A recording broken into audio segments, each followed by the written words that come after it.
మన చేయ ఆయన విడవడంట.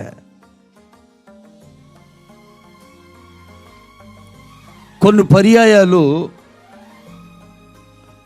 మనుషులు మనల్ని చేయి విడిచేస్తారు. కొన్ని పర్యాయాలు తల్లి ఏమీ చేయలేదు, తండ్రి ఏమీ చేయలేరు, చేతికందిన పిల్లలు కూడా ఏమీ చేయలేరు, తోటి ఆత్మీయులు కూడా ఏమీ చేయలేరు. అలాగా ఒక్కొక్కసారి ఏమైపోతావంటే అసలు నాకు ఎవరు లేరు, నేను ఒంటరివాడిని అయిపోయాను, ఒంటరిదాన్ని అయిపోయాను అని గుండెల్లో ఈ వేదన మన జీవితంలో చోటు చేసుకుంటుంది.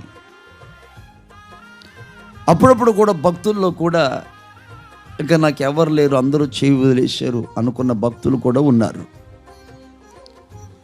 ప్రభు చెప్తున్నారు, మిమ్మల్ని నా దేవుడు చేయ విడవడు.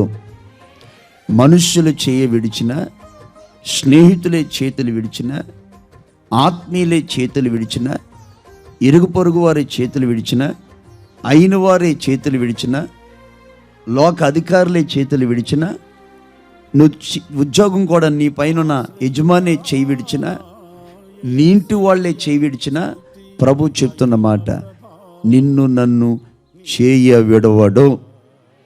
ఆమేన్.